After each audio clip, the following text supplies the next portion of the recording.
Share ko lang mga kaisi dahil kinuha ng mabuting kamay ang aking helmet sa isang parking area ng mall dito sa amin, so wala kaming choice kundi bumili ng helmet na bago para pamalit sa nawala kong helmet. At dahil subok ko na, matibay at quality naman ang dating helmet ko, kaya this time ulit, SEC ulit ang aking binili. Dahil tested na nga ito, kung kaya heto agad ang unang choices ko. Mura na at quality naman. At heto nga ang SEC, Safety, Endurance, and Comfort. Kitang-kita naman sa video, mapurma, matibay, at maganda ang misis ko.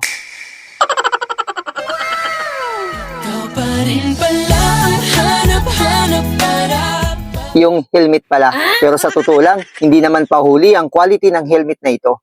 Kung kaya, nakatatlong helmet na nga kami na same brand tulad nito. Sa helmet na to, meron din itong dual visor na tinted para bawas silaw sa tagaraw. Meron ding libreng pamalit na visor, kung kaya, pili ka na lang kung tinted or clear ang gagamitin mo. Kapag sobrang init ng panahon, pwedeng ang tinted at kapag gabi naman at maulan, pwede na ang clear visor. May pahabol pa, meron ding free na face mask para iwas sunburn sa long ride. Pwede rin pangtago ng mukha kay Manny. Sino nga ba si Manny? Maniningil ng utang?